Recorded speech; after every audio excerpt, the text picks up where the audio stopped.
बैठो। कविता, घबराओ मत, मैं हूं ना तुम्हारे साथ। तुम्हें तुम्हारे घर से कोई नहीं निकाल सकता। राज लड़ेगा तुम्हारा केस। मैं तुम्हारे पति के कातिल को सजा जरूर दिलवाऊंगी। तुम्हें इंसाफ जरूर मिलेगा।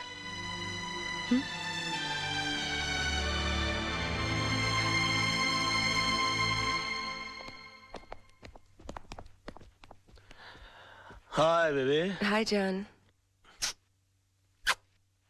बैठो ना, मुझे तुमसे कुछ बात करनी है। क्या बात है, बड़ी सीरियस लग रही हो आज। तुम्हें मेरे लिए एक केस लड़ना है। एक केस? ये जितने केस लड़ रहा हूँ तुम्हारे लिए तो लड़ रहा हूँ मैं। नहीं नहीं, पहले वादा करो कि ये केस न सिर्फ लड़ोगे, जीतोगे भी। अच्छा समझो तुम जीत गई, बोलो आगे। पूछो तो सही, किसका केस है? हाँ किसका केस है, बोलो।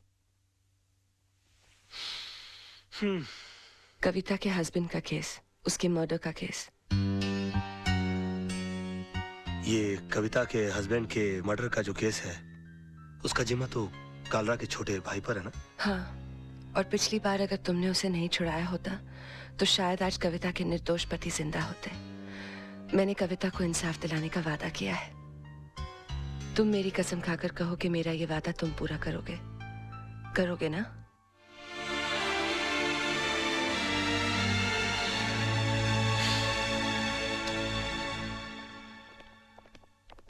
आइए आइए, क्या बात है, आज पूरी मंडली हमारे यहाँ। क्या रे, क्या कर रहा है तू? मरने का तेरे को? राज, ये क्या कर रहे हो? कालरा भाई के खिलाफ केस लड़ने जा रहे हो? कालरा भाई ने तुझे लाइफ में इतना बड़ा चांस दिया, इतना सपोर्ट किया, इसका ये रिटर्न दे रहा है तू? तू कविता को इंसाफ दिलाएगा? तेरा इंसाफ हम कर देंगे। 2 गोली डाल देंगे। तेरा केस कौन लड़ेगा फिर? यार आप बंदूक और तलवार ही इस्तेमाल करना जानते हो कि कभी कभी दिमाग भी इस्तेमाल करोगे? ये केस मैं नहीं लड़ता तो कोई और लड़ लेता और जीत भी जाता शायद, क्योंकि पब्लिक की सिंपैथी तो उस औरत के साथ है। ये तो आपकी तकदीर अच्छी है कि केस मैं लड़ रहा हूँ। कालरा साहब, आपके भाई मेरे भाई की तरह है। मैं बोला उसको कैसे फांसी के फंदे पे चढ़ा सकता हूँ? मैं जानबूझकर ये केस हार जाऊंगा। बस फर्क इतना होगा कि आज तक मैंने केस जीतने की फीस ली है आपसे, पहली बार केस हारने के पैसे लूंगा। देखा भाई, मैंने कहा था कि जरूर कोई कमाल का पपलू लाया होगा ये छोकरा। अरे हम लोग सोच भी नहीं सकते, इतनी लंबी प्लानिंग करके बैठा है ये। फैंटास्टिक।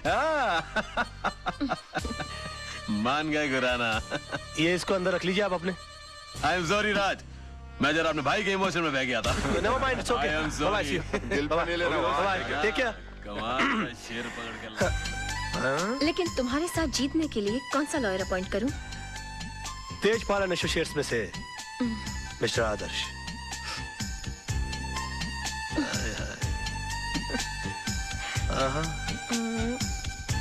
अच्छा तो ये लो। उफ, याद आए। बाबा मेरे को तो बहुत बड़ा लोचा लग रहा है यार। क्या हुआ रे? अरे राज और आदर्श के बीच में 36 का आंकड़ा है यार। राज और आदर्श आपस में एक दूसरे को नीचा दिखाने के लिए एक से एक टिप्पस लड़ा रहे। राज ने यहाँ तक कि आपके भाई का केस है ना आदर्श को भी दे दिया। मेरे को तो पूरी दाल काली लग रही है। बात करके देखो आप।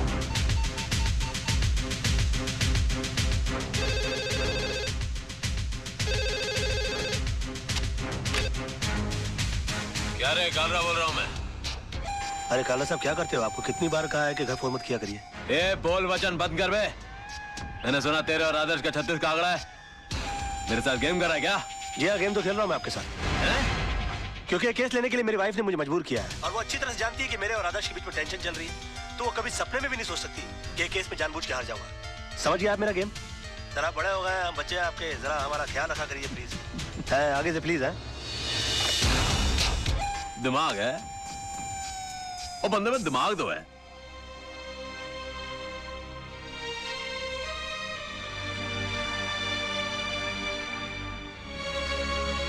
जानू, एक कप कॉफी मिलेगी? बहुत थक गया हूं मैं। मेरा बस चले तो उस कॉफी में जहर मिला के पिला दूं तुम्हें, पर क्या करूं, पत्नी हूं ना तुम्हारी। क्यों, ऐसा क्या कर दिया मैंने? झूठ, मक्कारी और कुछ आता है तुम्हें? एक मजलूम औरत तुमसे इंसाफ की उम्मीद लगाए बैठी है और तुमने उसका केस लड़ने से पहले ही उसे हरा दिया। तुम हो ना मुफ्त में आजकल बहुत शक करने लगी हो। तुम ऐसा सोच भी कैसे सकती हो मेरे बारे में? हरगिज नहीं सोच सकती थी। अगर मैंने खुद अपने कानों से कालरा को फोन पर नहीं सुना होता। बेबी ऐसा झूठ बोलना पड़ता है हमें फोन पर। एक और झूठ। तुम्हारी सारी जिंदगी एक बहुत बड़ा झूठ बनकर रह गई है। ये 500 रुपए का नोट याद है तुम्हें? ये इसी कविता का केस जीतने पर तुम्हें मिला था। अपने हाथों से तुमने इस पर सत्यमेव जयते लिखा था। तुम ही कहते थे ना, सच्चाई के लिए हर चीज छोड़ी जा सकती है, लेकिन किसी चीज के लिए सच्चाई को नहीं छोड़ा जाता। और आज पैसों के लिए तुम सिवाय झूठ के और कुछ नहीं बोलते। हाँ, झूठ बोलता हूं मैं। तो तुम क्या समझती हो तुम्हारे डैडी झूठ नहीं बोलते? और माफ कीजिएगा आपके जीजा जी, आपके डैडी से भी बड़े झूठ हैं वो। और क्यों ना झूठ बोले वो? एक आदमी अपना घर परिवार चलाने के लिए, उन्हें सुख देने के लिए वकालत का काम कर रहा है, और उसकी एवज में वो जिससे पैसा लेता है तो उससे इंसाफ नहीं करेगा वो? आदमी काम क्यों करता है और पैसा किसके लिए कमाता है वो? खुद के लिए कि बच्चों के लिए, बीवी के लिए? नहीं, ये पैसा तुम अपने लिए कमाते हो। अगर मेरी जिंदगी में पैसे की इतनी अहमियत होती तो मैं तुमसे कभी शादी नहीं करती। मैंने तुमसे शादी की तुम्हारी ईमानदारी, तुम्हारी सादगी, सच्चाई देखकर। और जब ये सब चीजें तुम्हें नहीं रही तो मेरा भी यहाँ रहने का कोई मतलब नहीं बनता। मैं अपने बेटे को लेकर यहाँ से जा रही हूँ। सोना, अगर तुम गई ना, और हाँ, आज कोई बहाना नहीं बनाना, क्योंकि मैं नहीं रुकूंगी। और एक और बात, तुम्हें एक और केस लड़ना है, हमारे डिवोर्स का।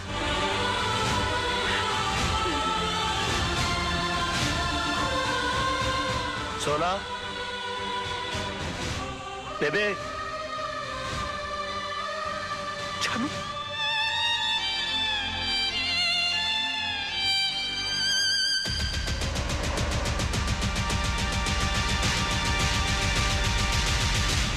इतना बड़ा डिसीजन। माना कि रात से गलतियां हुई हैं भाभी, लेकिन वो दिल का बुरा नहीं है। आप चलो मेरे साथ, मैं समझाता हूं उस गधे को। नहीं मोहन भैया, मुझे किसी किस्म का कॉम्प्रोमाइज नहीं चाहिए। मैं आपके पास अपना भाई समझ कर आई हूँ। अगर आप भी उनकी तरफदारी करेंगे तो मुझे यहाँ से भी चले जाना होगा। कैसी बातें कर रही हो भाभी?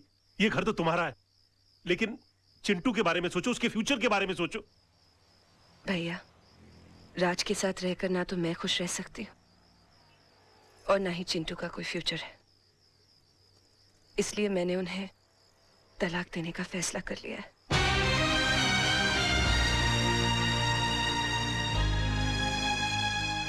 अंकल, ये तलाक क्या होता है? बेटे, भगवान ना स्वर्ग से जोड़े बनाकर धरती पे भेजता है, और इंसान उसे तोड़कर जो पाप करता है ना, उसे तलाक कहते हैं। अंकल, अगर मेरे मम्मी पापा अलग हो जाएंगे तो मैं किसके पास रहूंगा? बेटे, ये तो कोर्ट फैसला करेगा कि आप पापा के साथ रहोगे या मम्मी के साथ। कोर्ट मुझसे नहीं पूछेगी कि मुझे किसके साथ रहना है? पूछेगा ना। तब तो मैं बोल दूंगा मुझे मम्मी पापा दोनों के साथ रहना है। तब तो तलाक नहीं होगा ना? ऐसा नहीं होता बेटे। और फिर तुम्हारी मम्मी भी तो नहीं चाहती कि पापा के साथ रहे। क्यों? तुम्हारे पापा के झूठ से तंग आ चुकी हैं वो। अंकल, अगर मेरे पापा झूठ बोलना छोड़ दे तो मम्मी पापा को छोड़ के नहीं जाएगी ना? शायद बेटे।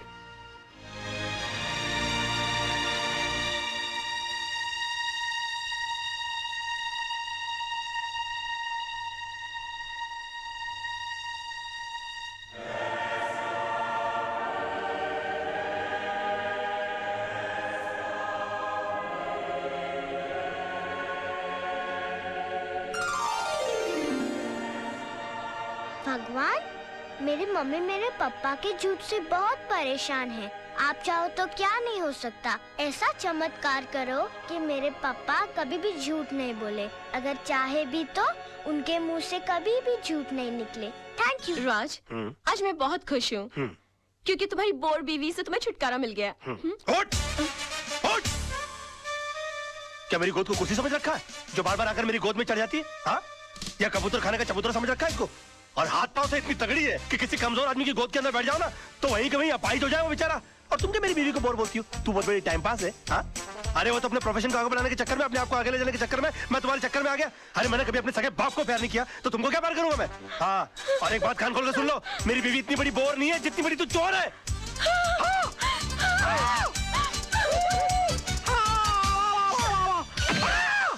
Oh my God! राज,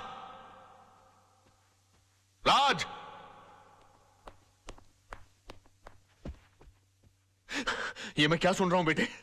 तुम्हारी हरकतों से तंग आकर सोनम तुम्हें डिवोर्स देना चाहती है, लेकिन तुम तो उसे प्यार करते हो, तुम मुझे अपना गुरु समझते हो। तुमने ऐसा क्यों किया बेटे? ये सब तुम्हारी वजह से हुआ बड़ाऊ, और तुम मुझे को कोस रहे हो। बड़ाऊ? हाँ बड़ाऊ, बेटी को पाला कोसा बंगले के अंदर, और उसके बाद शादी के बाद सड़ने के लिए छोड़ दिया साला चाल के अंदर।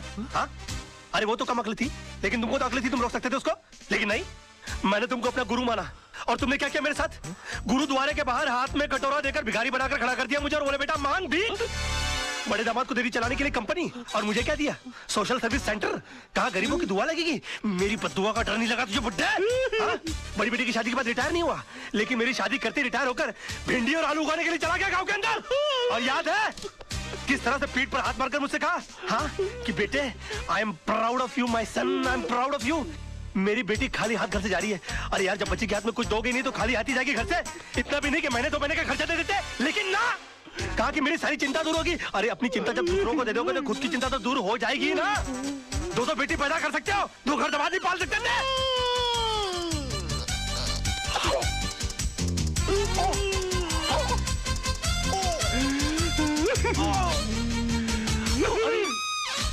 अरे बाप रे, अंकल जी, अंकल जी, ओ नहीं, अंकल जी, मैं नहीं, मैं अंकल, मैं आपको क्यों मारूं अंकल? आप मेरे बड़े अंकल जी हो जाता है बच्चों से। Uncle I am sorry uncle, I am very sorry. I am साहब, ये क्या किया मैन? तुमको ना क्यों मेरे घर के मामले में बोलने वाली? हाँ? चलती फिरती बुलडोजर, डायनासोर की सड़ी हुई अंडी। Shut up, get out.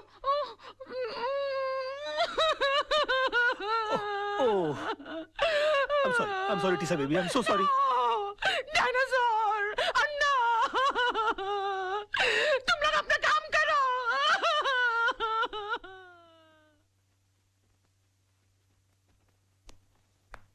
Your honour, मेरे क्लाइंट मिस्टर विनोद कालरा पर श्रीमती कविता म्हात्रे ने यह इल्जाम लगाया है कि उन्होंने उनके पति मिस्टर आनंद म्हात्रे को घर से अगवा करके उनका कत्ल कर दिया है, पर यह हकीकत नहीं है ऑनर। ट्रेन के कंपार्टमेंट में मिस्टर आनंद म्हात्रे की लाश के साथ एक सुसाइड नोट बरामद हुआ है, जिसमें यह साफ साफ लिखा हुआ है कि हालात से तंग आकर उन्होंने आत्महत्या की। Yes your honour, Mrs Mhatre की कंप्लेंट है कि 13 अक्टूबर को सुबह 11 बजे उनके पति को अगवा कर लिया गया, बट 13 अक्टूबर को ही 11:05 पर मिस्टर विनोद कालरा मेरे सामने बैठे हुए थे। उनके कार की टक्कर एक ट्रक से हो गई। वो कंप्लेंट लिखवाने आए थे। मैंने FIR लॉन्च करके इन्हें भाटिया हॉस्पिटल ले जाकर इनकी मलहम पट्टी करवा दी, बस। शिरोडकर, तू कितना झूठ बोल रहा है? भूल गया 13 अक्टूबर सुबह 11 बजे तू कोर्ट में था? तुझ पर खुद रिश्वत लेने का मुकदमा चल रहा था। इंस्पेक्टर शिरोडकर, क्या ये सच है? योर ऑनर जी, लेकिन मैं क्या क्या क्या क्या क्या चुप रहो। इंस्पेक्टर शिरोडकर को हिरासत में लिया जाए, अदालत में झूठी गवाही देने के जुर्म में इन पर मुकदमा चलाया जाए। सर, ये किसके साथ आए थे मुझे याद नहीं, लेकिन हाँ, इनके सर पर चोट आई थी और मैंने स्टिचेस लगाकर उन्हें भेज दिया था। मिस्टर सरदेसाई, अगर 13 तारीख को आपने विनोद जी की पट्टिया की थी तो बहुत बड़ी प्रॉब्लम हो जाएगी। क्यों? क्योंकि 12 अक्टूबर से लेकर 17 अक्टूबर के बीच में मिसेस सरदेसाई गोवा के मेरिट होटल में सरदेसाई जी के साथ छुट्टियां मना रही थी, और अगर वो सरदेसाई आप नहीं है तो फिर वो सरदेसाई कौन थे? क्या बकवास कर रहे हैं आप? Just shut up. अरे वो किसी और के साथ नहीं, मेरे साथ ही थी। हम हस्बैंड वाइफ छुट्टी मनाने गए थे। तो अगर आप 12 अक्टूबर से छुट्टियां मना रहे गोवा के अंदर, तो 13 अक्टूबर को विनोद जी की पट्टियां किसने की? डॉक्टर सरदेसाई को भी हिरासत में लिया जाए, इनका मेडिकल प्रैक्टिशनर सर्टिफिकेट भी कैंसिल कर दिया जाए। Court is adjourn till tomorrow. क्या हो गया मुझे? ये मैं क्या? ये वकील क्रिकेट खेलने का मूड में क्या? 2 बॉल में 2 विकेट, इरादा क्या है तेरा? क्या हो गया मुझे? ये क्या हो गया मुझे? क्या हो गया मुझे? मैं इतना सच क्यों बोल रहा हूँ? Good morning sir. आज आप नहीं बोलोगे मैं कैसी लग रही हूँ? श्रीदेवी या माधुरी? सो बताओ ना प्लीज। शैतान की खाला लग रही हो। ऐसा बम लग रही है जो कभी भी फट सकता है। तुम बुर्का पहनकर क्यों नहीं निकलती हो? तुमको मालूम है बच्चे लोग देखकर कितना डर जाते होंगे? No, I am not mean. तुम बैठी हो तो ऐसा लगता है जैसे कोई भैंस पानी में बैठ गई हो। I resign.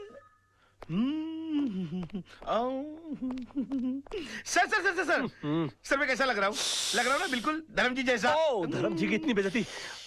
बे तू धर्मेंद्र नहीं, तू बंदर लग रहा है। चलते फिरते कुरमुरे की गोनी दिन भर डुक्कर की तरह खाता रहता है, एक दिन फुग्गे की तरह फट जाएगा, सड़क पर तेरी लाश पड़ी होगी, उठाने के लिए कुली बुलाने पड़ेंगे। और कभी कभी नहा भी लिया कर, भैंसे तेरे कपड़े इतने बांस मारते, पूरा स्टाफ परेशान रहता है तुझसे। हॉस्पिटल में क्लोरोफॉर्म की जगह अगर तेरे कपड़े सुंगा दिए जाए ना तो पेशेंट कोमा में चला जाएगा।